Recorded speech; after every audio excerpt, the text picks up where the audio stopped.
नमस्कार दोस्तों। आज हम आप लोग को क्लास 10 का सब्जेक्टिव पेपर जो है उसको हम आज बताने जा रहे हैं। इससे पहले हम इस क्वेश्चन पेपर का सारा के सारा objective question part by part हम बता चुके हैं। आज हम आप लोग को सब्जेक्टिव क्वेश्चन बताएंगे। सब्जेक्टिव क्वेश्चन जो बताने जा रहे हैं उसको बहुत ध्यान से देखिएगा कि ये परीक्षा की दृष्टि से बहुत इंपॉर्टेंट है। आप लोग ये भी बता दें कि जो क्वेश्चन बताने जा रहे हैं ये हिंदी और इंग्लिश दोनों मीडियमों के लिए।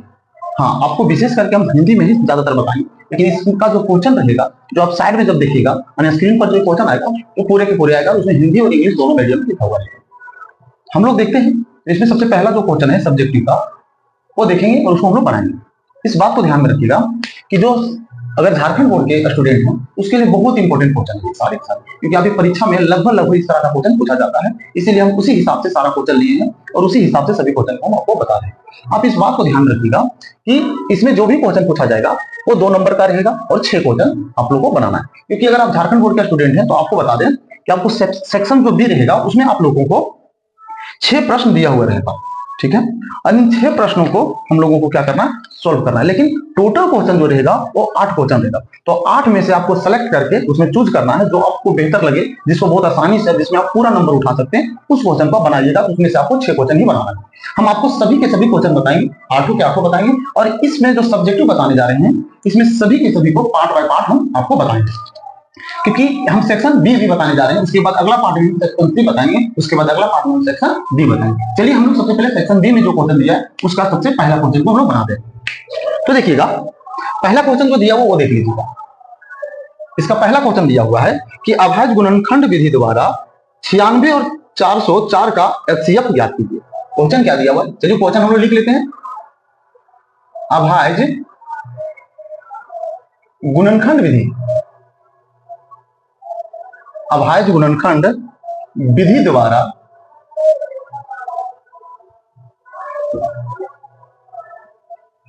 96 और 404 का एचसीएफ ज्ञात करें। ध्यान दीजिएगा सबसे पहला क्वेश्चन यही पूछा गया है। अगर आप सेक्शन बी का लिया जाए तो सबसे पहला क्वेश्चन यही दिया हुआ है। अब देखिए क्वेश्चन जो ये दिया हुआ है इसको हम लोग ने क्या बोला है, एचसीएफ निकालने बोल रहा है। एचसीएफ कौन सा विधि से निकालने बोल रहा है, तो हम लोग को अभाज्य गुणनखंड विधि से निकालना। अगर कोई नहीं जानते होंगे तो हम क्योंकि पूरा डिटेल बताएंगे, जिससे क्या है कि बहुत सारे ऐसे छात्र होंगे जो नहीं कहीं पढ़ते होंगे तो उनके लिए बहुत आसान हो जाए। ऐसा नहीं कि उनको पढ़ना ही, अब हमेशा वीडियो को देखते रहिएगा। आज के बाद आपको लगभग हर दिन वीडियो मिलेगा और सेक्शन बाय सेक्शन जितना रहेगा और सब्जेक्ट का रहेगा, ऑब्जेक्टिव और सब्जेक्टिव दोनों रहेगा। ऑब्जेक्टिव का जब बात आएगा तो उस समय हम आपको सिर्फ उसका ऑप्शन और आंसर बताते जाएंगे, और सब्जेक्टिव का जब रहेगा तो उसको पूरा डिस्क्राइब करके हम आपको बताएंगे। देखिए इस क्वेश्चन में आ जाते हैं। इस क्वेश्चन में लिखा हुआ है अभाज्य गुणनखंड विधि द्वारा 96 और 404 का एचसीएफ ज्ञात करें। यही अभाज्य गुणनखंड विधि बोला, तो हम लोग सबसे पहले जिस विधि का बात किया है उस विधि को सबसे पहले हम लोग क्या करेंगे, लिख लेंगे। तो अभाज्य गुणनखंड विधि द्वारा, ठीक है। हम लोग बोर्ड परीक्षा में इसी तरह से बनाएंगे। ऐसा अगर बनाते तो हम लोग को फुल के फुल नंबर मिलेगा। आप सबसे पहले क्या दिया हुआ, 96 दिया हुआ, हम लोग 96 लिख लेते हैं। अब 96 का अगर गुणनखंड करते हैं हम लोग तो कितना से लगाएंगे, सबसे पहले 2 से लगाएंगे, क्योंकि 2 से लग जाएगा। 2 से लगाएंगे तो 96 कितना हो जाएगा, 48 यानी 48 हो जाएगा। इसके बाद फिर 2 से लगाइएगा तो कितना हो जाएगा, 2, यहाँ हो जाएगा 4। इसी तरह से अगर हम लोग 2 से लगा देते हैं तो फिर हो जाएगा 1 और यहाँ हो जाएगा 2 यानी 12। फिर 2 से लगा है, 2 से लगाइए कितना हो जाएगा, 6 हो जाएगा, 2 के 12 6 बार में आता है। उसके बाद इसमें 2 से लगाइएगा कितना हो जाएगा, 3 हो जाएगा। और यहाँ फिर अब बताइए 2 से लगेगा नहीं, ये किससे लगेगा, 3 से लगेगा। 3 से लगाते हैं तो कितना बार में लग जाएगा, 1 बार। यहाँ तक तो आप लोगों को सबको समझ में आ गया। दूसरा हम लोग को दिया हुआ 404, तो हम लोग लिखेंगे और। अब 404 का हम लोग क्या करेंगे, अभाज्य गुणनखंड करेंगे। अब इसको हम लोग कितना लगाएंगे, 2 से लगाएंगे, क्योंकि 2 से लग जाता है। तो इसका कितना हो जाएगा, 2 हो जाएगा, 0 हो जाएगा, 2 हो जाएगा, है ना। फिर हम लोग क्या करेंगे, इसको 2 से लगाएंगे। अगर 2 से लगाएंगे तो हो जाएगा 1 0 1। अब देखिएगा ये कोई भी टेबल से नहीं लगेगा। अब ट्राई करके देख लीजिएगा, है ना। अगर हम लोग भागा देके देखते हैं तो किसी भी टेबल से नहीं लगेगा। ये किससे लगेगा, डायरेक्ट लगेगा 101 यानी 101 से ही लगेगा। तो हम चाहेंगे तो लगा सकते, नहीं तो आप छोड़ भी दीजिएगा, कोई दिक्कत। मान लिया जाए कि इसको अगर हम लगाते कितना लगेगा, 101 बार में लगेगा। अगर 101 बार में लगाते हैं, 101 बार में कितना हो जाएगा, 1 हो जाएगा। अब इससे कोई दूसरा टेबल से नहीं लाया जा सकता, नहीं कटेगा। अब हम लोग जो सोल्व किए इसको हम लोग लिखेंगे, कैसे लिखेंगे, इसीलिए 96 बराबर कितना आया, 2 2 2 2 2 और 3। इसका मतलब 2 इसमें कितना, 1 2 3 4 5, उसके बाद 3। तो लिखेंगे 2 गुने 2 गुने 2 गुने 2 गुने 2 कितना 1 2 3 4 5 1 2 3 4 5 और 3 100 हम लोग लिखेंगे ठीक है। इसको हम लोग पावर के रूप में भी लिख सकते हैं, लेकिन एचसीएफ बनाए इसलिए हम लोग नहीं लिख रहे। दूसरा में जो दिया हुआ उसको हम लोग लिख लेते हैं। दूसरा में क्या दिया हुआ, तो दूसरा में जो दिया हुआ है वो दिया हुआ है 404। अब 404 का हम लोग गुणन कितना 2 2 और 101 लिखेंगे 2 गुने 101 ऐसा ही लिखेंगे। अगर आप इसको पढ़े होंगे तो बहुत अच्छी तरीके से जानते होंगे कि एचसीएफ में हम लोग क्या करते हैं, हम लोग इसको मिलाते हैं। मान लीजिए ऐसा करना नहीं है, लेकिन आपको समझने के लिए बता दें, ये दोनों में हम लोग मिलाते सर्कल कर दिए, इसमें भी 2 इसमें भी दोनों मिला दिए, इसमें भी 2 इसमें भी 2 ये भी मिल जाएगा। अब यहां से क्या मतलब, यहाँ 2 है इसमें 2 नहीं है, इसमें भी और 2 है इसमें और 2, इसमें 101 है ऊपर वाला में 101 है। आपको जो जो अंक मिलेगा वही एचसीएफ के अंतर्गत आता है। तो इसका मतलब 2 और 2 मिला तो हम लोग लिखेंगे HCF बराबर, तो इससे जो मिला 2, इस ऊपर और नीचे वाला दोनों से 2 मिल जाता है, तो 2 मिल जाता है तो उसको हम लोग एक बार यानी इसको जोड़ा लगाया जाता है, ऊपर नीचे हम लोग मिलाते हैं। तो 2 लिख दिए, उसके बाद क्या है, इसमें भी क्या मिला 2 मिला, उसके बाद इसमें और कोई मिलता नहीं, क्योंकि इसमें और भी 2 दिया हुआ 3 दिया, लेकिन नीचे वाला में नहीं दिया हुआ। और नीचे वाला में अगर 1 0 1 यानी 101 दिया हुआ तो ऊपर वाला में 101 नहीं दिया हुआ। तो एचसीएफ का मतलब ये होता है कि दोनों में कॉमन होना चाहिए, इसीलिए हम लोग इसमें कॉमन जो मिल रहा है, इसमें इसका 2 मिल रहा है, इसका 2 मिल रहा है, और किसी का कॉमन नहीं मिल रहा है। तो इसको इतना ही लिखेंगे और हम लोग इसको क्या करेंगे, गुना करेंगे। 2 को 2 से गुना कीजिए, कितना हो जाएगा 4 हो जाएगा, 4 हो जाएगा, यही हो जाएगा आपका आंसर। ध्यान दीजिएगा, हम आप लोग ये बता दें कि परीक्षा में जो क्वेश्चन आता है, आप अगर बोर्ड एग्जाम का तैयारी कर रहे हैं तो हम लोग इसी तरह से बनाएंगे। अगर ऐसा हम लोग बनाते एक भी नंबर कटने का गुंजाइश नहीं, हमको एग्जामिनर फुल के फुल नंबर देगा। चलिए अब हम लोग अगला क्वेश्चन को सॉल्व करते हैं। अगला क्वेश्चन क्या दिया हुआ, चलिए आप देखिए। चलिए अब हम लोग देखते हैं क्वेश्चन नंबर दूसरा। क्वेश्चन नंबर दूसरा हम आपको बोर्ड पर पहले से लिख देंगे। क्या है लिखा हुआ क्वेश्चन नंबर दूसरा में कि द्विघात बहुपद x² + 7x + 10 के शून्य ज्ञात कीजिए तथा इसे जांच कीजिए। हम लोग को क्या करना है, इसको जांच भी करना है। तो सबसे पहले इसमें हम लोग क्या करेंगे, शून्य निकालेंगे। सबसे पहले जो चीजें दिया सबसे पहले उसको हम सॉल्व करेंगे, है ना। क्या करेंगे, सबसे पहले इसको सॉल्व करेंगे, तो लिखेंगे हल करते हैं। तो सबसे पहले जो दिया हुआ है, क्या दिया हुआ है x² + 7x + 10, इसका हम लोग को क्या करना है, शून्य निकालना है। तो जो चीजें दिया हुआ है सबसे पहले हम लोग उसको लिख लेते हैं, इस तरह से लिखेंगे माना कि x² + 7x + 10 बराबर हम लोग क्या करेंगे 0 मान लेंगे, क्योंकि यहाँ शून्य का जिक्र किया इसलिए इतना सारे मान को हम लोग क्या कर दिए, शून्य कर दिए, 0 कर दिए। अब सबसे पहले गुणनखंड हो गया, तो आप लोग अगर गुणनखंड जानते हो तो 2 आसानी से बना दीजिएगा, और अगर नहीं जानते तो भी हम आप लोग को समझा देते हैं। करना क्या है इसमें, तो देखिएगा हम लोग को बीच के नंबर को लाना है। अब बीच में नंबर कितना दिया, बीच में हम लोग को दिया हुआ 7 और वो भी प्लस में है 7। इस बात को ध्यान में रखिएगा, अगर कोई नहीं पढ़े तो हम आपको पूरा डिस्क्राइब करके बता रहे हैं कि हमको बनाना कैसे। अब ध्यान दीजिएगा, यहाँ जो 7 लाना है हम लोग को बीच में, लाना कैसे, इसका फर्स्ट नंबर यानी इसमें जो x² के जो अंक है उसको हम लोग लास्ट के अंक यानी अचर पद के साथ हम लोग क्या करेंगे, गुना करेंगे। ध्यान दीजिएगा, इसको चर पद बोलते हैं, इसको चर पद बोलते हैं, और अंक को क्या बोलते हैं, अचर पद बोलते हैं। तो अचर पद जब बोलते हैं तो हम लोग शुरुआत के जो चर पद के साथ जो अंक रहेगा उसको हम लोग क्या करेंगे, लास्ट के अचर पद के साथ गुना करके उस अंक को क्या करेंगे, गुणनखंड करेंगे। जैसे आप अगर समझ नहीं पा रहे हैं, देखिएगा यहाँ कोई अंक नहीं, कितना यहाँ 1 छुपा हुआ है, ये बात आप समझ रहे होंगे। इस अंक को क्या करेंगे, इसमें लाके हम लोग गुना करना, गुना करेंगे। तो 1 को अगर हम लोग 10 से गुना करते हैं तो कितना हो जाएगा, 10 ही होगा। अब 10 होगा तो 10 का गुणनखंड हम लोग करते हैं, तो 10 का करेंगे 2 से कितना हो जाएगा, 5 हो जाएगा। अब देखिए 2 और 5 के रूप में है, हम लोग को लाना कितना है, 7 लाना। 7 क्या चीज में, प्लस।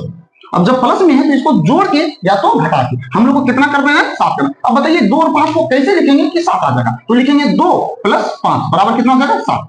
यही होगा मेरा एग्जैक्ट। लेकिन अगर किसी के दिमाग में चलेगा कि हम लोग क्या करेंगे, -2 लिख देते हैं और -5 लिख देते हैं, तो बस देखिए इस तरह से भी 7 आ जाता है। लेकिन ये दोनों माइनस में है, तो दोनों को अगर जोड़ देते तो माइनस कितना आ जाता है, -7। जबकि हमको लाना कैसे, +7 लाना, लेकिन यहाँ क्या आ जाएगा, -7। इसलिए इस ऑप्शन को हम लोग चूज नहीं करेंगे, हम लोग इस तरह से लिखेंगे 2 + 5 = 7। या अब इसी को इस तरह से भी हम लोग लिख सकते हैं। ध्यान दीजिएगा कैसे लिख सकते हैं, 5 पहले लिखेंगे और 2 को बाद में लिखेंगे, लेकिन दोनों आना चाहिए प्लस में आना चाहिए। अगर दोनों फिर से जोड़ देंगे कितना हो जाएगा, 7 हो जाएगा। तो इसका मतलब है कि हम लोग इस तरह से लिख सकते हैं 2 + 5 या लिख सकते हैं 5 + 2। तो हम लोग क्या करेंगे इस गुणनखंड में, ये जो बीच वाला भाग है, ये अगर आप ध्यान से देखिएगा, ये बीच वाला जो भाग है इसको हम लोग सिर्फ चेंज करना है, इधर के किसी भी पार्ट को चेंज नहीं करेंगे। यहाँ लिखा हुआ है x² तो लिख देंगे x²। ठीक है, अगर आप समझ पा रहे होंगे देखिएगा। और यहाँ लिखा हुआ कितना, यहाँ लिखा हुआ 10, तो हम लिखेंगे प्लस यहाँ 10। इधर वाला जैसे वैसे ही उतार के, इधर वाला जैसा दिया हुआ वैसा ही उतार के। हम लोग को करना है क्या, बीच में चेंज करना है। तो 7 की जगह पर हम लोग क्या लिखेंगे, इसको लिखेंगे। या तो आप इसको लिख सकते हैं या तो इसको लिख सकते हैं, दोनों से आपका आंसर आ जाए। हम इसको लिखते हैं तो क्या लिखेंगे, क्योंकि ये 2 क्या चीज में, सामने कुछ नहीं था प्लस में, तो लिखेंगे +2। लेकिन यहाँ x लगा हुआ है 7 के साथ, इसलिए इसके साथ क्या करेंगे, x लगाना पड़ेगा। फिर उसके बाद क्या, +5 तो लिखेंगे +5, इसके साथ x है इसलिए यहाँ x लगा देंगे। अब बराबर इधर क्या दिया हुआ, 0 दिया। अब देखिएगा गुणनखंड में ये 4 पद मिल गया, 1 पद 2 पद 3 पद 4। इन 4 पदों में दो दो पदों का क्या करेंगे हम लोग, जोड़ा लगा देंगे। अब ये दोनों का जोड़ा लगा दिए, ये दोनों का जोड़ा लगा दिए। हम थोड़ा सा और डिस्क्राइब करते हैं, अगर कोई स्टूडेंट नहीं जानते होंगे तो वो भी समझ लीजिए, लेकिन हाँ अगर आप जानते हैं तो इसको डायरेक्ट कॉमन निकालना, क्योंकि दोनों से क्या करना होगा, कॉमन निकालना पड़ेगा। ये दोनों से भी क्या करना पड़ेगा, कॉमन निकालना। लेकिन अगर नहीं जानते तो हम पूरा इसका डिटेल कर देते हैं। जैसे देखिए एक्स जो दिया हुआ है, ठीक, एक्स दिया हुआ है तो इसको हम ऐसे लिख सकते हैं x इंटू एक्स, इसको लिख सकते हैं, हाँ तो ऐसा लिख सकते हैं। प्लस 2 को लिख सकते हैं 2 इंटू एक्स, हाँ तो आप लोग को समझ में आ गया होगा। फिर हम क्या करेंगे प्लस, ये अंडरलाइन सिर्फ आपको समझाने के लिए। देखिएगा एक ग्रुप में ऐसा नहीं कि एग्जाम में आपको ये सब सारी चीजें करना है, ये सब चीजें आपको एग्जाम में नहीं करना। आप जानते तो डायरेक्ट कौन है, ये जो काम करेंगे एग्जाम में आप नहीं करना। हाँ अगर जानते हैं तो इसको नहीं करना, अगर नहीं जानते, अगर कहीं आपसे नहीं हो पाता है पूरा डिटेल ही बनाते, तो ऐसा नहीं कि इसको अगर ऐसा करके भी लिखेंगे तो गलत कर देगा एग्जाम में, ऐसा नहीं है, ये सब सही है। उसके बाद क्या करेंगे 5, तो 5 को लिखेंगे 5 इंटू एक्स प्लस, उसके बाद 10, अगर 10 का गुणनखंड करेंगे कितना होगा, तो 2 और 5 होता, तो लिखेंगे 2 गुने 5, फिर गुना करेंगे क्या है 10 आ जाएगा। इधर दिया हुआ है 0 दिया हुआ है, ये अंडरलाइन कर दे, मतलब अंडरलाइन करने का मतलब कि ये दोनों एक समूह में, ये दोनों एक समूह ग्रुप बना देंगे, तो ये इसके साथ है, ये इसके साथ है। अब हम लोग क्या करेंगे, दोनों में मिला के देखते हैं कि क्या दोनों में, ये दोनों एक तरह का बॉक्स है, घर है, तरह से ये इसका अपना घर है, ये इसका अपना घर है। ये दोनों घरों में देखना ये है कि दोनों के पास क्या ऐसा चीज है जो दोनों के पास है। तो देखिएगा इसमें भी एक्स है, इसमें भी एक्स है, एक्स इसमें भी है, एक्स इसमें भी है। तो हम लोग क्या करेंगे, एक्स दोनों में, तो हम लोग एक्स को बाहर निकालेंगे। अब यहां से क्या बच गया, यहां से बच गया एक्स प्लस, और यहां से क्या बच गया 2, क्योंकि एक्स निकल चुका है, 2 बच जाएगा, यही हो जाएगा। यहाँ क्या चीज का साइन है, प्लस, तो हम लोग क्या करेंगे प्लस का साइन दे देंगे। अब उसके बाद दोनों में से मिलाते हैं, इसमें देखिए 5 और 5 मिलता है, यहाँ एक्स है, इसमें एक्स नहीं, इसमें 2 है, इधर 2 नहीं, तो सिर्फ 5 मिलता है। हम लोग क्या करेंगे 5 लिखेंगे। अब लिखेंगे यहाँ क्या बच गया एक्स, फिर क्या है प्लस दिया हुआ, उसके बाद क्या बच गया 2, और बराबर इधर कितना दिया हुआ 0।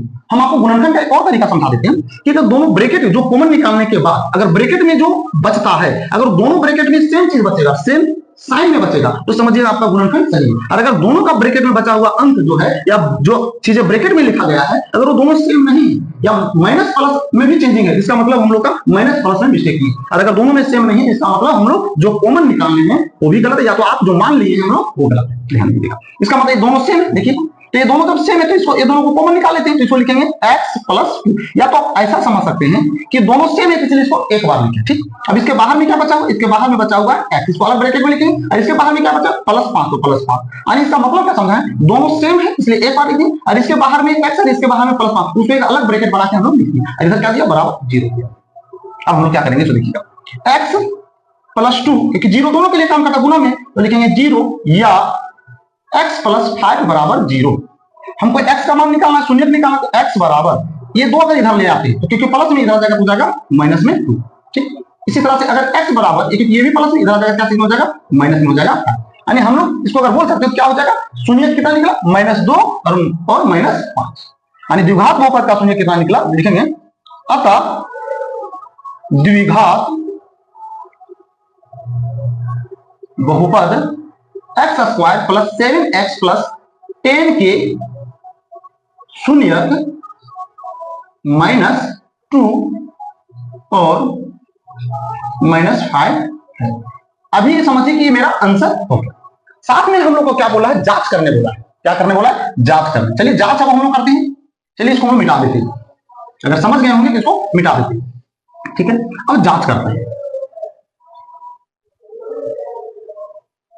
क्या करना है, जांच क्या करना है कि जो हम लोग शून्यक निकाले, ये क्या शून्यक सही निकला कि गलत निकला, ये हम लोग को पता करना है। जैसे -2 और -5 निकाले, क्या ये -2 और -5 मेरा सही है या गलत है, तो इसको हम लोग जांच करने के लिए हम लोग फार्मूला जानते हैं। तो क्या जानते हैं, शून्यकों का योगफल और शून्यकों का गुणनफल। तो शून्यकों का योगफल बराबर क्या होता है, देखिएगा शून्यकों का योगफल यानी अल्फा प्लस बीटा बराबर होता है -b/a। अब इसका मतलब क्या है कि इधर का मान और इधर का मान सेम होना चाहिए। अब देखिएगा हम आप लोग को थोड़ा सा पहले बता देते हैं कि ये जो दिया हुआ ये समीकरण, यानी जो दिया हुआ क्या दिया हुआ है, x² + 7x + 10, इसमें अगर लिखेंगे a बराबर, तो यहाँ कुछ नहीं होता, यहाँ लिखेंगे 1, इसके बाद b बराबर यहाँ कितना दिया 7, और c बराबर कितना दिया 10। हम पूरा डिटेल बता रहे हैं, बहुत सारे बच्चे पढ़ नहीं होंगे तो बहुत आसान होगा उनके लिए, वो बहुत तुरंत बना देंगे, बहुत जल्दी बना देंगे, लेकिन हाँ जो नहीं पढ़ पाएंगे उनके लिए हम पूरा डिटेल इतना कर देंगे। देखिए ये चीजें आपको जानकारी होना चाहिए। देखिए यहाँ होता है a, क्योंकि हम लोग जानते हैं कि द्विघात बहुपद होता है किस रूप में होता है, द्विघात बहुपद होता है ax² plus B X plus C इस रूप में होता है, यानी एक्स स्क्वायर के साथ ए रखा है, एक्स के साथ बी रखा है, और सी जो होता है वो अचर संख्या होता है, इसलिए एक्स स्क्वायर के साथ आपने कुछ नहीं, इसका मतलब 1 है, इसका मतलब यहाँ ए का मान 1 होगी, उसके बाद एक्स के साथ बी होता है, बी की जगह कितना लिख दिया 7, इसका मतलब बी बराबर 7 दिया हुआ है, और लास्ट में है अंक, इसका मतलब लास्ट में सी होता है, तो सी बराबर कितना दे दिया 10 दे दिया। आपको ये बात समझ में आ गया होगा। अल्फा प्लस बीटा, तो हम लोग दो शून्य निकाले, एक -2 निकाले, एक -5, एक मेरा अल्फा हो गया, एक मेरा बीटा हो गया। अब इसमें दोनों में किसी को भी अल्फा और बीटा मान सकते हैं, या तो -2 को आप अल्फा और इसको बीटा, या इसको अल्फा इसको बीटा मान सकते हैं। तो हम लोग लिखेंगे -2 प्लस, देखिए प्लस का साइन दिया, उसके बाद बी, बीटा कितना दिया, बीटा दिया -5 बराबर, इधर है माइनस, उसका बी का मान कितना दिया हुआ है 7, यहाँ लिखेंगे 7, और नीचे ए का मान कितना दिया हुआ है 1 लिखेंगे, दोनों तरफ का मान सेम होना चाहिए। अब देखिएगा -2 प्लस माइनस माइनस, क्योंकि गुना में तो प्लस इंटू माइनस क्या होता है, माइनस होता है, यहाँ हो जाएगा 5 बराबर, देखिए -7 बटा 1 है, आप 1 लिखिए चाहे नहीं लिखिए कोई बात नहीं, तो हम लोग लिख सकते हैं -7 भी लिख सकते हैं, ऐसा लिख सकते हैं। अब देखिएगा ये दोनों माइनस में, तो हो जाएगा -7 बराबर इधर -7, देखिए दोनों सेम आ गया, मतलब मेरा शून्य जो है वो सही। तो हम लोग दो बार चेक करना है, एक बार योग से निकालें, अब एक बार हम लोग क्या करेंगे गुणनफल से निकालेंगे। तो गुणनफल क्या होता है, अल्फा इंटू बीटा बराबर सी बाय ए, ये होता है फॉर्मूला। अब इस पर हम लोग चेक करेंगे, अल्फा मेरा कितना दिया -2 दिया हुआ, बीटा कितना दिया -5 दिया हुआ है, सी का मान कितना दिया, सी का मान 10 दिया हुआ है, ए का मान कितना दिया हुआ 1 दिया हुआ है ना। अब हम लोग क्या गुना करेंगे, माइनस इंटू माइनस क्या हो जाएगा प्लस हो जाएगा। अब 5 गुना कितना हो जाएगा 10 बराबर, इधर कितना है 10, नीचे आप 1 है तो 1 लिखिए, चाहे लिखिए कोई बात है, दोनों तरफ से माना प्लस आया तो प्लस आप लिख भी सकते हैं, क्योंकि प्लस दिखाने की आवश्यकता नहीं पड़ती, इसलिए प्लस नहीं दिखाएंगे। अब क्योंकि 10 इसका मतलब देखिए दोनों, इससे भी दोनों तरफ इक्वल हो गया, इसका मतलब कि इसका जो ये क्वेश्चन दिया था, इस क्वेश्चन को हम लोग बनाने के साथ साथ में, इसका आंसर निकालने के साथ साथ में इसको हम लोग क्या किए, जांच भी कर दिए। यानी हम लोग लिख सकते हैं नीचे सत्यापित हुआ, यही लिखेंगे। अब ये पूरा के पूरा बन गया, ये क्वेश्चन नंबर दूसरा था। परीक्षा में हम लोग इसी तरह से बनाएंगे और पूरा मार्क्स उठाएंगे, ठीक है। अब हम लोग आ जाते हैं क्वेश्चन नंबर 3। देखिएगा थर्ड नंबर क्वेश्चन आप लोग देख रहे होंगे।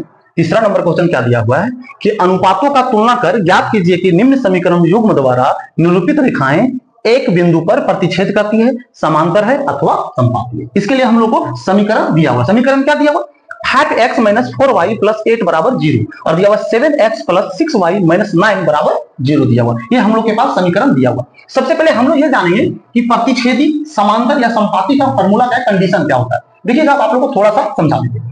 देखिए सबसे पहले पहला रूल को हम लोग समझ लेते हैं। तो क्या होता है a1/a2 not equal to b1/b2। अगर इस रूप में अगर हम लोग का मान आ जाए तो इसको हम लोग क्या बोलते हैं, इसको हम लोग बोलते हैं प्रतिच्छेदी। प्रतिच्छेदी इसमें देखिएगा क्या क्या होता है, इसमें एक तरह समझिए 3 इसमें कंडीशन लागू है, इसका 3 अंतर पूछा जाता है कभी कभी परीक्षा में। अगर आप नहीं पढ़े होंगे तो इसको ध्यान से समझिएगा। इसी को हम लोग क्या बोलते हैं, इसी को हम लोग बोलते हैं प्रतिच्छेदी। इसको क्या बोलते हैं, प्रतिच्छेदी। इसको हम लोग और क्या बोलते हैं, ये संगत भी होता है, और इसको क्या बोलते हैं, अद्वितीय हल। अद्वितीय हल ये आपका क्या होता है, कंडीशन होता है। मतलब इस रूप में कभी भी समीकरण का मान अगर आ जाए, यानी हम लोग अगर इस समीकरण जो दिया हुआ रहता है, इस समीकरण के आधार पर अगर हम लोग a1/a2 और b1/b2 का अगर हम लोग मान निकालते हैं, अगर इस रूप में आ जाए तो इसका मतलब वो क्या होगा, प्रतिच्छेदी होगा, संगत होगा और अद्वितीय हल होगा। अब हम लोग को देखना है कि हम लोग को निकालने क्या बोलेगा। हो सकता है कभी हम लोग को प्रतिच्छेदी बोल देगा, क्योंकि इस क्वेश्चन में यही बोला है। दूसरा में क्या बोल देगा, संगत बोल सकता है, या तो क्या बोलेगा, अद्वितीय हल भी बोल सकता है। तो एक रूल पर आना चाहिए। दूसरा क्या है, तो देखिएगा दूसरा में है a1/a2 बराबर b1/b2 बराबर c1/c2, ऐसा दिया। अगर ऐसा दिया तो इसका रूल क्या है, तो इसमें जो है इसका भी क्या होता है, 3 अंतर एक तरह समझ लिया होता है। क्या होता है, सबसे पहले ये समांतर होता है। क्या होता है, समांतर, यानी ये समांतर रेखाएं होती है। उसके बाद क्या है, उसके बाद ये असंगत होता है। क्या होता है, असंगत। ये क्या है, इसका कोई हल नहीं होता, कोई हल नहीं। इस समीकरण का कोई हल नहीं। थोड़ा सा देख लीजिएगा, यहां क्या रहेगा, यहां नॉट इक्वल टू रहेगा, बराबर दे दिए, क्योंकि ये b1/b2 not equal to c1/c2 है। यानी इसका अगर पूरा पढ़ा कैसे, a1/a2 बराबर b1/b2 not equal to c1/c2 रहेगा। तो इस रूप में रहेगा, इसका मतलब इसका 3 आंसर है। और क्या क्या होगा, समांतर हो सकता है, असंगत हो सकता है, या कोई हल नहीं, ऐसा भी हो सकता है, इसका कोई हल नहीं होगा। और एक जो है लास्ट जो है इसका तीसरा, वो कैसे रहेगा, तीसरा देखिएगा a1/a2 बराबर b1/b2 बराबर c1/c2 इस रूप में। जब इस रूप में मेरा समीकरण का वैल्यू आ जाए, मान आ जाए, इसका मतलब कौन कौन सा आंसर इसका होता है? तो इसका होता है समपाती। क्या होता है? समपाती। उसके बाद क्या है? ये संगत होता है। ये क्या होता है? संगत होता है। साथ में क्या होता है? इसका अनेक हल होता है। अनेक हल, या इसी को हम लोग बोलते हैं अपरिमित रूप से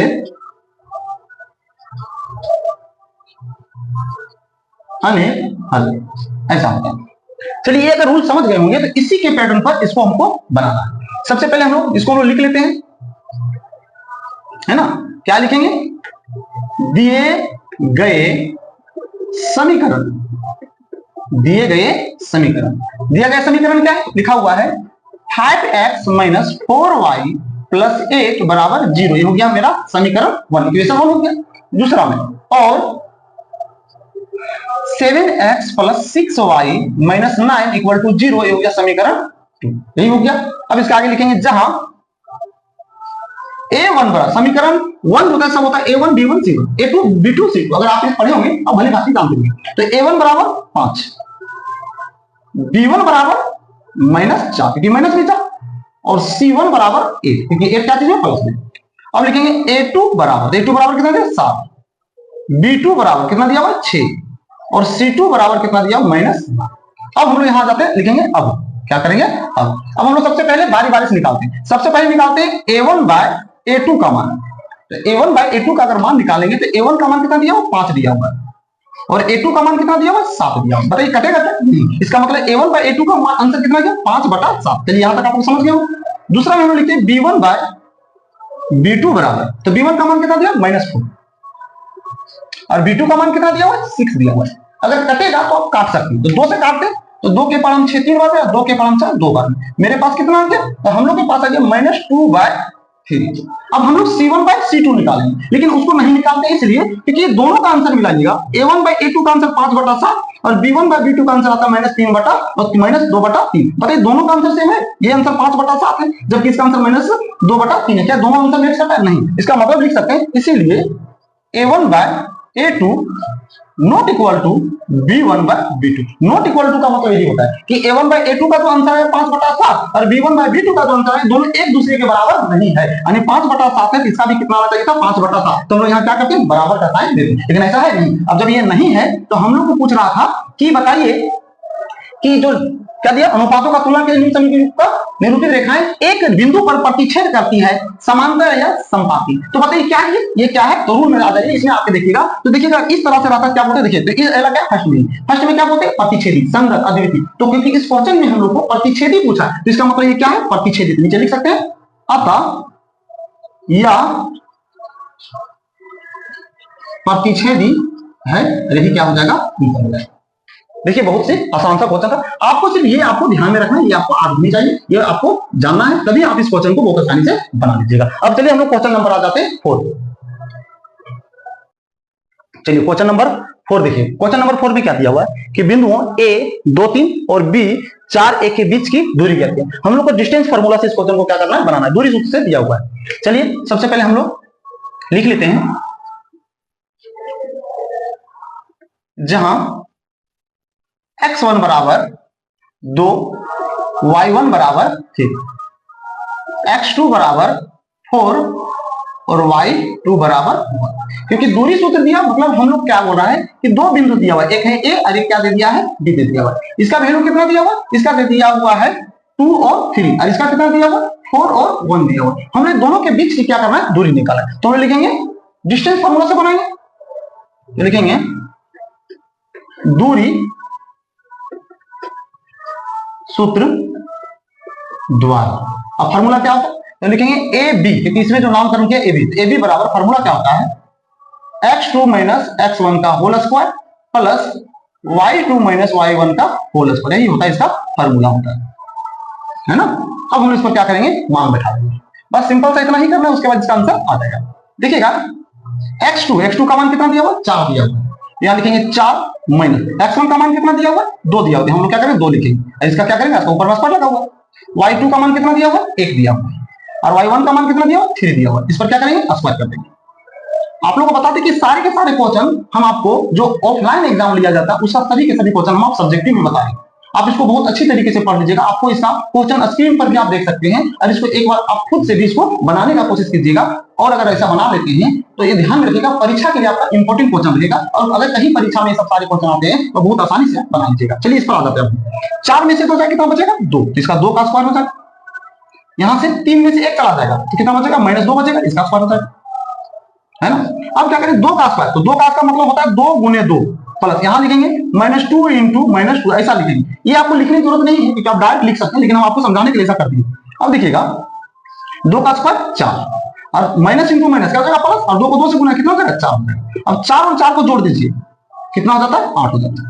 अब 8 हो जाता है, 8 का देखते गुणनखंड क्योंकि रूट लगा हुआ है इसका वर्गमूल निकाल सकते हैं हम अगर निकलेगा तो 2 से हो जाएगा 4, फिर 2 से हो जाएगा 2 और 2 से हो जाएगा 1। तो हम लोग यहाँ क्या कर सकते हैं, इसको हम लोग लिख सकते हैं इसके आगे 2 इंटू 2 क्योंकि 8 का गुणनखंड 2 2 2 है, 3 को 2 है, इसका जोड़ा लग जाता है। तो जिसका जोड़ा लग जाता है वो रूट से क्या होता है बाहर निकल जाता है। तो हम लोग क्या करेंगे 2 को बाहर निकाल, अगर 2 को बाहर निकाल दें तो इसे बच जाता है, अंदर में इसको छोड़ देंगे 2 और लिख देंगे क्या लिखेंगे मात्रक। यही क्या हो जाएगा इसका आंसर हो जाएगा। चलिए देखिए बहुत आसान सा ये क्वेश्चन था। अब हम लोग क्वेश्चन नंबर आ जाते हैं 5 नंबर।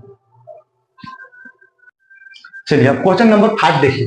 क्वेश्चन नंबर 5वां क्या है कि यदि कोई रेखा एक त्रिभुज ABC की भुजाओं AB और AC को क्रमशः D और E पर प्रतिच्छेद करे तथा भुजा BC के समांतर हो तो सिद्ध कीजिए कि AD बाय AB बराबर AE बाय AC। ये दिया हुआ क्वेश्चन। हम आप लोगों को ये बता दें कि ये जो क्वेश्चन आप देख रहे हैं बोर्ड पर, ये चैप्टर 6 से दिया गया क्वेश्चन है और ये कौन सा है ज्यामिति से लिया गया। बहुत सारे स्टूडेंट को विद्यार्थी को क्या लगता है ज्यामिति से डर लगता है, बहुत किसी से ज्यामिति नहीं बनता, लेकिन आप लोगों को बता दें कि 10 क्लास में ज्यामिति बहुत ही आसान सा, अगर आप उसका प्रमेय अगर थोड़ा सा अच्छे से पढ़ लेते हैं तो समझिए सभी के सभी क्वेश्चन को बहुत आसानी से बना सकते हैं, वो भी एक्सरसाइज वाला सारे क्वेश्चन। ये जो क्वेश्चन लिया गया है आप लोगों को बता दें कि एग्जांपल का क्वेश्चन, अगर आप एनसीईआरटी बुक पढ़ रहे होंगे तो एनसीईआरटी बुक से ये उदाहरण का यानी एग्जांपल का क्वेश्चन है, और ये क्वेश्चन जो है ये 2 नंबर का है और बहुत आसान सा है। अगर आपको थेल्स प्रमेय पढ़े हैं यानी प्रमेय 6.1 अगर पढ़े तो उसी के बेस पर ये क्वेश्चन बनेगा। चलिए आइए हम लोग देखते हैं। सबसे पहले इस क्वेश्चन में जो चीजें दिया हुआ है, जो स्टेटमेंट कैसे लिखा जाता है वो सबसे पहले लिख लेते हैं। सबसे पहले क्या किया जाता है, लिखा जाता है दिया। क्या करते हैं, सबसे पहले लिखते हैं दिया है। अब दिया है तो क्या है, तो दिया है हम आप लोगों को बता दें, दिया है में क्वेश्चन को ही लिखा जाता है। कहां तक लिखिएगा, यहां तक लिखा जाता है, BC के समांतर हो, यहां तक हम लोग क्या करेंगे लिखेंगे। दिया हुआ में ये सभी के सभी को क्या करें उठा के इसमें हम लोग लिख देते हैं। तो हम इसको ना लिख के हम लोग इसके आगे के प्रोसेस को लिखते हैं। ध्यान दीजिएगा दिया हुआ में हम लोग को ये लिखना होता है। हम लोग को उसके बाद क्या है सिद्ध करना है। क्या करना है, सिद्ध करना।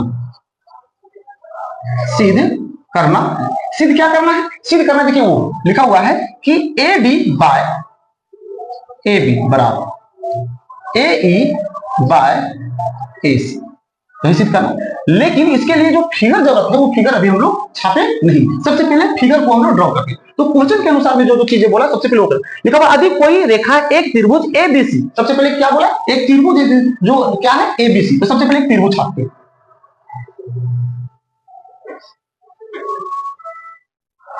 क्या किए, एक त्रिभुज छाप दी। इसमें से लिखे A, एक हो गया B और एक क्या हो गया C।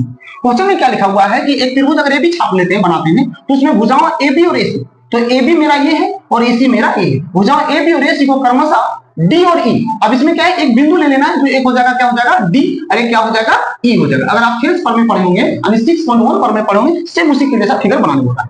पर प्रतिच्छेद करें यानी कि हम कर रहा है AB को D पर और AC को E पर प्रतिच्छेद करना है। अब हम लोग क्या करेंगे DE को क्या करते हैं, इस लाइन को हम लोग क्या करते हैं मिला देते हैं, इसको क्या करते हैं मिला देते हैं। तो लिखा हुआ करें तो भुजा BC के समांतर, किसके समांतर है BC के समांतर। बताइए समांतर है BC और इधर से D दोनों एक दूसरे के क्या हो गया समांतर हो गया, तो समांतर है तो सिद्ध कीजिए कि AD बाय AB और AE बाय AC है। ये इतना हो गया। अब हम लोग डायरेक्ट आ जाते हैं प्रमाण में।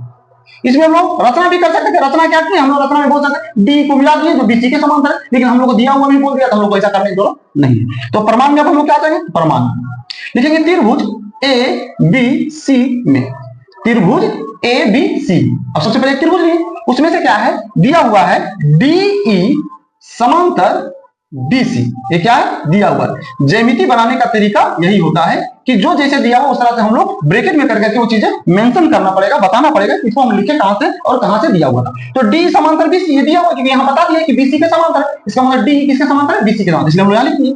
जब तक किसी भी त्रिभुज में अगर दो भुजाएं समांतर होगी तो उसका भुजाएं क्या होगा, अनुपातिक होगी। और अगर अनुपातिक होगी, अनुपातिक का मतलब बटा में अगर लिखा हुआ रहेगा तो भुजा क्या होगा, समांतर होगा। तो क्योंकि यहाँ समांतर दे दिया है इसका मतलब ये बटा में लिखेंगे। कैसे लिखेंगे, लिखेंगे एडी बटा, देखिएगा एडी बटा इधर से लेंगे बीडी, आधा इसका, तो इसको पहले लिखेंगे एडी, उसके नीचे लिख देंगे बीडी, बी डी बराबर, या तो डी भी लिख सकते हैं, ऐसा कोई बात नहीं। उसके बाद इधर से लिखेंगे ए ई, आधा आधा लेंगे, ए ई बटा में क्या हो जाएगा, ई सी। अब बताइए कैसे लिखे, हम लोग लिखे फेल्स पर में, फेल्स पर में से, या इसी को हम लोग क्या बोलते हैं, पर में 6.1 भी बोलते हैं। कभी कभी आप देखिएगा कहीं कहीं लिखा रहेगा पर में 6.1, तो वो भी सही है क्योंकि 6.1 पर में ही फेल्स पर में है। अब ऐसा हो गया। अब आप देखिएगा इसमें क्या है, सो क्या हम लोग इसको ऐसे भी तो लिख सकते हैं, देखिएगा इसको ऐसे लिख सकते हैं, B D by A D बराबर ई सी बाय ए, ऐसा हम लोग लिख सकते हैं। आपको बोलिए सर ऐसा क्यों लिखे, तो हम आपको बता दें कि हम लोग को जो आंसर लाना है ए बी और ए सी के रूप में रखना है, ऊपर में ए बी और नीचे और ए ई रखना है। तो हम उसको क्या किया, थोड़ा सा चेंज कर दे, बी डी को ऊपर लिख दिए और ए डी को नीचे, इसी तरह इसी को ऊपर लिख दिया और ए बी को क्या, ए को क्या किया, नीचे लिख दिया। यहां तक अगर आपको समझ में आ गया, चलिए अब हम लोग क्या करेंगे तो देखिएगा।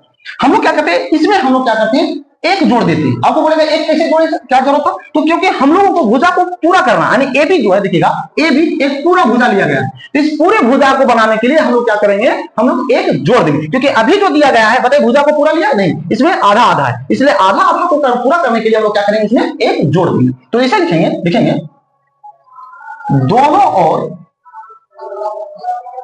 एक जोड़ने पर हम लोग क्या करें, दोनों एक को क्या करेंगे, जोड़ेंगे। अब इसमें जोड़ेंगे, लिखेंगे B D by A D plus 1, इसी तरह इधर लिखेंगे ई सी बाय ए, इसमें भी क्या करेंगे हम लोग, एक जोड़। अब ऐसा कर दिए। अब देखिए इसके नीचे कुछ है तो 1 मान लीजिए, इसके नीचे कुछ है तो 1 मान लीजिए। भिन्न का जोड़ तो सभी को जानते होंगे, भिन्न का जोड़ बनाते हैं, इसको भिन्न का जोड़ बनाते, दोनों कैसे होता है, ए डी होता है। अब देखिए यहां से लिखा हुआ है बी डी और इसमें गुना होगा तो हो जाएगा ए डी। इसी तरह से यहाँ दोनों कैल्शियम में हो जाएगा ए ई और इसमें क्या होगा, ई सी प्लस इसमें हो जाएगा ए ई। अब ध्यान से समझिएगा, बताइए B D plus A D, देखिएगा B D plus A D अगर जोड़ेंगे क्या हो जाएगा, आधा यहां से यहां और आधा इधर से इधर जोड़ेंगे क्या हो जाएगा, ए बी हो जाएगा। अगर किसी को ये चीज समझ में नहीं आ रहा है तो आप ऐसा समझिए, ऐसा नहीं कि हम ये जो बता दें बस ये आपको आपके अनुसार थोड़ा समझने लायक बता दे रहे हैं कि आप इस तरह से कर सकते हैं। ऐसा नहीं कि सभी में हमको ऐसा अप्लाई करना है, लेकिन लगभग लगभग में ऐसा समझ सकते हैं। ऐसा कर दिएगा तो लगभग लगभग सभी का आंसर इस तरह होता है। इसे देख लीजिएगा क्या कर सकते हैं, देखिए यहाँ भी डी है, यहाँ भी डी, एक तरह समझिए ऐसा करना नहीं, डी और डी हट गया, डी दोनों में दोनों डी मतलब कट गया, यहाँ से क्या बच गया, बी बच गया, यहाँ से क्या बच गया, ए बच गया। तो हम लोग इसको कैसे लिख सकते हैं, तो हम लोग इसको ऐसे लिख सकते हैं ए बी बटा ए डी, ऐसे लिख सकते हैं ए बी बटा ए डी। इधर से आ जाते हैं, देखिए इसमें भी ई है, इसमें भी ये दोनों कट गया, हट गया, यहाँ से क्या सी और ए, तो हम लिखेंगे ए सी बटा ए ई, ऐसा लिख सकते हैं। अब इतना आ गया। अब हम लोग प्रूफ करना था, अब हम लोग क्या किए, इससे पहले हम लोग क्या किए थे कि ऊपर नीचे करते, अब इसको भी हम ऊपर नीचे, क्योंकि मेरा आंसर चाहिए ए डी ऊपर में और ए बी नीचे में, लेकिन यहाँ क्या हो गया, यहाँ ए बी ऊपर आ गया और ए बी नीचे आ गया, इसको ऊपर नीचे कर देते हैं, ए डी को ऊपर कर देते हैं और ए बी को नीचे, इसी तरह से ए ई को ऊपर कर देते हैं और ए सी को नीचे। यही हम लोग को क्या करना था, प्रूफ करना था। अरे 2 नंबर आसानी से आ जाएगा। चलिए इसको आप सबसे पहले देख लीजिए और एक बार समझिए और इसको उतार दीजिए, उसके बाद इसको हम साफ कर देते हैं। चलिए क्वेश्चन नंबर आप देखिए, छठा देखिए क्वेश्चन नंबर छठा में क्या दिया हुआ है कि त्रिभुज एबीसी में जिसका कोण बी समकोण है, ए बी बराबर 24 सेंटीमीटर और बीसी बराबर 7 सेंटीमीटर, तो साइन ए का मान ज्ञात कीजिए। आप लोग बहुत अच्छे तरीके से जानते होंगे क्योंकि ये कौन सा चैप्टर से 8.1 एक्सरसाइज चैप्टर 8 से दिया गया।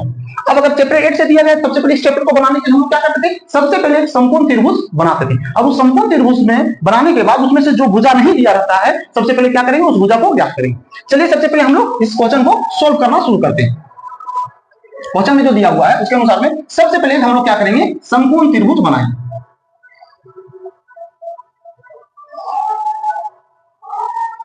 चलिए एक समकोण त्रिभुज मेरा कंप्लीट हो गया। इस जगह पे कितना है 90 डिग्री। 90 डिग्री जब तक नहीं बनेगा तब तक हम उसको समकोण त्रिभुज नहीं बोल सकते। समकोण त्रिभुज में यानी 90 डिग्री के सामने वाला को क्या बोलते हैं, कर्ण बोलते हैं, तो सब जानते हैं। अब देखते जो दिया यहां लिख दिया कि एबीसी एक त्रिभुज है जिसमें कोण बी समकोणित है, हम लोग क्या लिखेंगे, बी लिखेंगे। ये बात समझ में आ गया।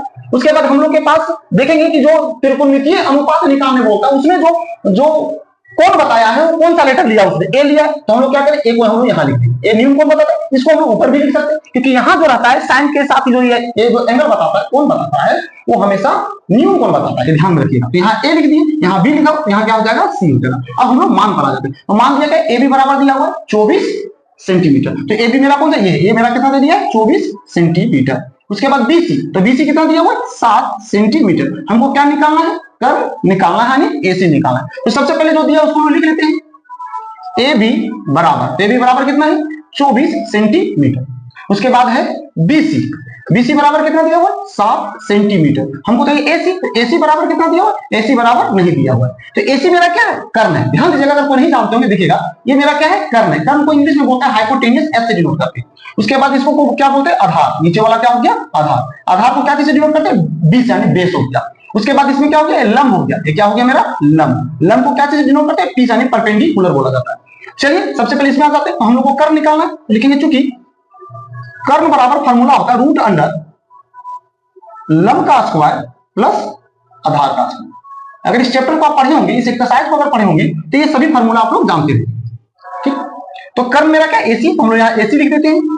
उसके बाद क्या दिया हुआ है, लंब, लंब मेरा क्या है, तो लंब मेरा है बीसी, देखिएगा बीसी, तो बीसी का स्क्वायर है ना, प्लस आधार मेरा हो गया ए बी, या बी ए बी लिख सकते हैं, तो ए बी का स्क्वायर। अब इस पर क्या करेंगे, हम लोग मान बैठाते हैं। तो बीसी का मान कितना दिया हुआ, बीसी बराबर दिया हुआ है, देखिए 7 सेंटीमीटर, यहाँ लिखेंगे 7, इसका स्क्वायर लिखेंगे, प्लस ए बी का मान कितना है, 24 सेंटीमीटर, हम यहाँ लिखेंगे 24, इसका कर देंगे स्क्वायर। सेंटीमीटर हम लोग क्या करेंगे, बाहर लिखेंगे। ठीक है, अब हम लोग क्या करते हैं, तो देखिएगा 7 का स्क्वायर, देखिएगा 7 का स्क्वायर मतलब 7 गुने 7 करना है, तो कितना होगा, 7 7 49 हो जाएगा, तो यहाँ लिखेंगे 49 प्लस। उसके बाद 24 का स्क्वायर 24 गुने 24, 24 को 2, कभी कभी वो बच्चे क्या करते हैं 24 को 2 से गुना करते हैं, 24 गुना आता है, तो ये आपका क्या हो जाएगा, गलत हो जाएगा। इसे 7 गुना 14 कर देंगे, 7 का स्क्वायर मतलब 7 को 2 बार लिखना है, 7 गुने 7 गुना कर देना है, जितना आएगा वो उसका क्या हो जाएगा, मान हो जाएगा। तो 24 को 24 से गुना कीजिए, तो 24 को 24 से गुना 576 हो जाएगा, तो लिखेंगे 576, बाहर में क्या है, सेंटीमीटर। अब क्या करेंगे, दोनों को हम लोग जोड़ देंगे, तो 49 और 576 को जोड़ते हैं तो हो जाता है 625 सेंटीमीटर, ये हो गया। अब 625 का जो वर्गमूल होता है 25 होता है। आप लोग निकाल के एक बार देख लीजिए, और अगर नहीं जानते हैं तो आप कमेंट करके बता सकते हैं, तो हम आपको ये पूरी जानकारी दोबारा बता सकते हैं। अब देखिए ये हो गया इतना। अब हम लोग को निकालने क्या बोला, तो हम लोग को निकालने बोला है इसका मान, यानी साइन ए का मान निकालने बोला। तो सबसे पहले नीचे लिखेंगे अतः साइन ए बराबर, मतलब साइन ए का फॉर्मूला, साइन थीटा का फॉर्मूला क्या है, तो साइन थीटा बराबर होता है लंब बटा कर्ण, लंब यानी पी बटा कर्ण, कर्ण माने एच। इसका मान बैठा देते हैं। लंब मेरा कितना दिया हुआ है, तो लंब भी हम लोग जो निकाले वो कितना दिया, 7 सेंटीमीटर। अभी तो कर्ण निकाले, इसका कितना दिया, 25 सेंटीमीटर दे दिया, तो दे दिया हुआ है 7 सेंटीमीटर। उसके बाद कर्ण कितना निकाले, 25, नीचे लिखेंगे 25 सेंटीमीटर। सेंटीमीटर सेंटीमीटर कट गया, कितना आ गया, 7 बटा 25। यही क्या हो गया, इसका आंसर। आप लोग को बता दें कि ये सब चीजें हम लोग को एग्जाम में लिखने की आवश्यकता नहीं, हम आपको कोशिश कर रहे हैं समझाने की, इसलिए थोड़ा सा अलग अलग जगह पे हम रफ करके बताने का कोशिश कर रहे हैं। लेकिन एग्जाम में आपको ये सब चीजें करने की जरूरत नहीं है। जो हम लोग लंब लिखे, कर्ण लिखे, आधार लिखे, ऐसा नहीं, आप सिर्फ मान लिख लीजिए। उसके बाद इसमें जो जिसका भुजा का मान नहीं दिया वो निकाल लीजिए, और उसके बाद हम लोग क्या करेंगे, आंसर लिख देंगे। यही इसका मेन प्रोसेस होगा, इसी तरह बनाने का तरीका होगा। और इस तरह से अगर हम लोग बनाते हैं तो ये क्या है, फुल नंबर हम लोग को एग्जाम में मिल जाएगा। चलिए अब हम लोग क्वेश्चन नंबर 7 आ जाते हैं। चलिए अब अगला क्वेश्चन हम लोग देखते हैं, क्वेश्चन नंबर 7। बोर्ड पर देख लेंगे इस क्वेश्चन को। क्वेश्चन क्या दिया हुआ है, मान निकालने बोला है। ये कौन सा इस चैप्टर से, इस चैप्टर 8 से ही है, और ये एक्सरसाइज 8.2 से दिया गया है। क्वेश्चन क्या है कि 2 tan square 45 degree plus cos square 30 degree minus sin square 60 degree. ये बहुत ही आसान सा क्वेश्चन है। चलिए इसको डायरेक्ट हम लोग क्या करते हैं, हल करते हैं। लिखेंगे सबसे पहले दोबारा हम लोग क्वेश्चन लिखते हैं, 2 tan square 45 degree plus cos square 30 degree minus sin square 60 degree, ये दिया हुआ है हम लोग का। ठीक है, हम लोग क्या करेंगे, इसका मान बैठाएंगे। आप लोग इस चैप्टर को अगर पढ़ लिए हैं तो आप लोग जानते होंगे, सारा मान निकालने जानते होंगे। तो देखिएगा इसमें क्या होता है, आप लोग बताइए tan 45 डिग्री का मान क्या होता है, बताइए 45 डिग्री का मान कितना होता है। तो tan 45 डिग्री का मान जो होता है 1 होता है, यहाँ लिखिएगा 1, क्योंकि tan पर स्क्वायर, इसलिए क्या करेंगे, इसके ऊपर हम लोग क्या करेंगे, स्क्वायर करेंगे। ठीक है, बीच में क्या है प्लस है, हम लोग क्या करेंगे प्लस लिख देंगे। उसके बाद कोस स्क्वायर 30 डिग्री, कोस का 30 डिग्री का मान कितना हो, तो कोस 30 डिग्री का मान √3/2 होता है। इसको इस तरह से घेर देंगे क्योंकि स्क्वायर दिया, इसलिए इसको ऊपर में क्या करेंगे स्क्वायर कर देंगे। उसके बाद फिर यहाँ माइनस दे देंगे। अब साइन स्क्वायर 60 डिग्री, अब बताइए साइन 60 डिग्री का मान कितना। अभी हमको स्क्वायर नहीं सोचना है, हमको सिर्फ ये जानना कि साइन 60 डिग्री, क्योंकि हम लोग जो सारणी पढ़े हैं उस सारणी में दिया है साइन का, कोस का, टेन का, कोट का, कोसेक का, सेक का। ऐसा नहीं कि वहां ऐसा नहीं लिखे साइन स्क्वायर का, कोस स्क्वायर का। इसलिए हम लोग जिसको जानते हैं सबसे पहले उसको लिखेंगे और उस पर स्क्वायर दिया तो उसका क्या करेंगे हम लोग पर स्क्वायर दे दिया करते हैं।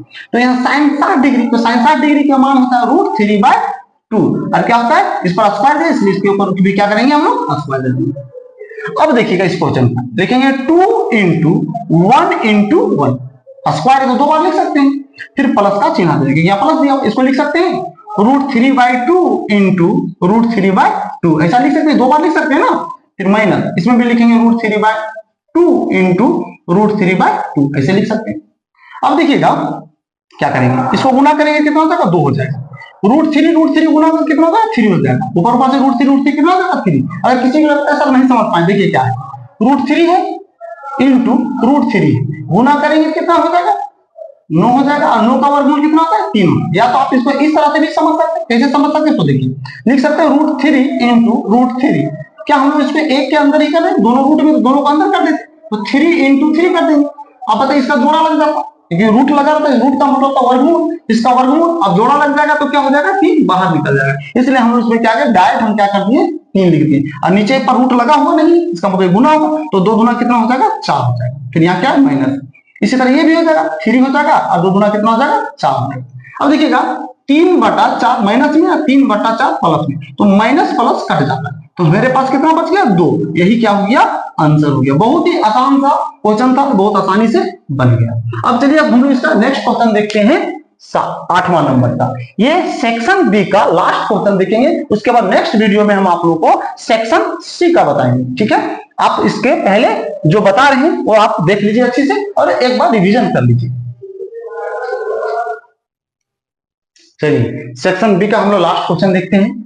सेक्शन बी का लास्ट क्वेश्चन जो 8वां नंबर है वो देख लेते हैं। तो क्या लिखा है, 6 सेंटीमीटर त्रिज्या वाले एक वृत्त के एक त्रिज्यखंड का क्षेत्रफल ज्ञात कीजिए जिसका कोण 60 डिग्री दिया हुआ है। ये आपका चैप्टर 11 चैप्टर से दिया हुआ है, एनसीईआरटी बुक का पहला क्वेश्चन है। यानी कौन सा क्वेश्चन है, यानी 11.1 का पहला क्वेश्चन दिया।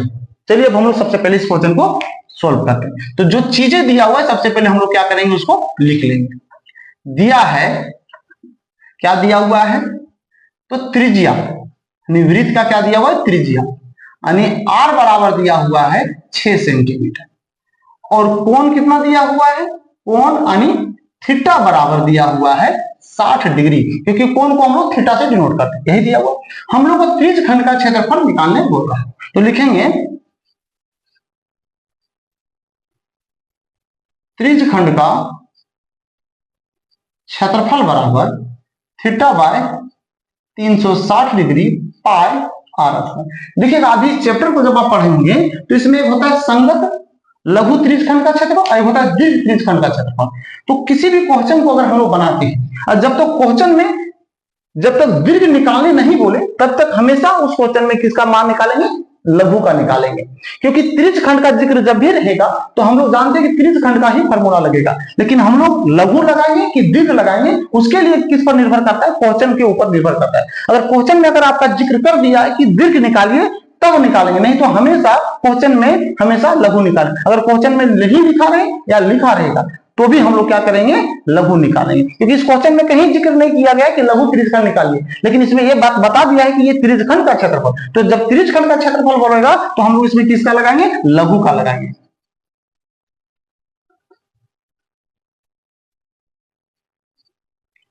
लघु त्रिज्यखंड का क्षेत्रफल मान निकाल देते हैं। इसमें थीटा का मान दिया है 60, तो यहां 60 लिख देते हैं।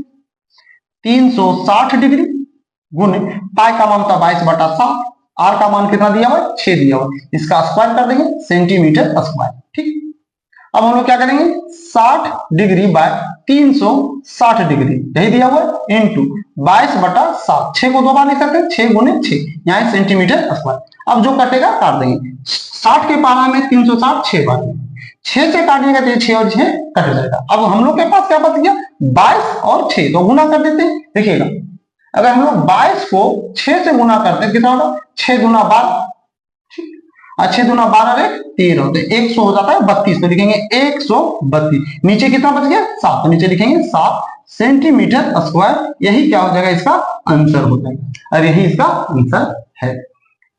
ये आप लोग को बार बार बता रहे हैं कि ये परीक्षा की दृष्टि से यानी बोर्ड के एग्जाम की दृष्टि से सभी के सभी क्वेश्चन इंपॉर्टेंट है। लेकिन साथ में ये भी बता देते हैं कि सेक्शन बी में आपको 6 क्वेश्चन बनाना था। टोटल क्वेश्चन जो दिया था कितना दिया हुआ था 8 क्वेश्चन दिया हुआ था। 8 क्वेश्चन में से आपको 6 क्वेश्चन बनाना था। जो आपको सबसे आसान लगे उसमें से सेलेक्ट करके 6 क्वेश्चन को बना देना। ऐसा नहीं कि आपको 8 के 8 क्वेश्चन नहीं बनाना है, इस तरह से आप मुसीबत हो जाएगा, क्योंकि आपको क्या होगा कि आपका 6 ही क्वेश्चन चेक होगा। तो इसलिए आप उस क्वेश्चन को बनाइएगा जिसको आप सटीकता से जिसका आंसर दे सकते हो जानते हैं, तो उसमें आप सेलेक्ट कर लीजिएगा, आप वही क्वेश्चन को बनाइएगा और आप क्वेश्चन नंबर वही दीजिएगा जिस क्वेश्चन को बनाइएगा। ठीक है, तो इस तरह से सेक्शन बी में हम लोग को 6 क्वेश्चन बना था, लेकिन 8 क्वेश्चन दिया था, लेकिन हम आप लोगों को क्या किए 8 के 8 क्वेश्चन को सोल्व कर दिया, डिस्क्राइब कर दिया। चलिए अब इस वीडियो को यहीं समाप्त करते हैं। अब नेक्स्ट वीडियो में हम आपका सेक्शन सी का क्वेश्चन सोल्व करके बताएंगे।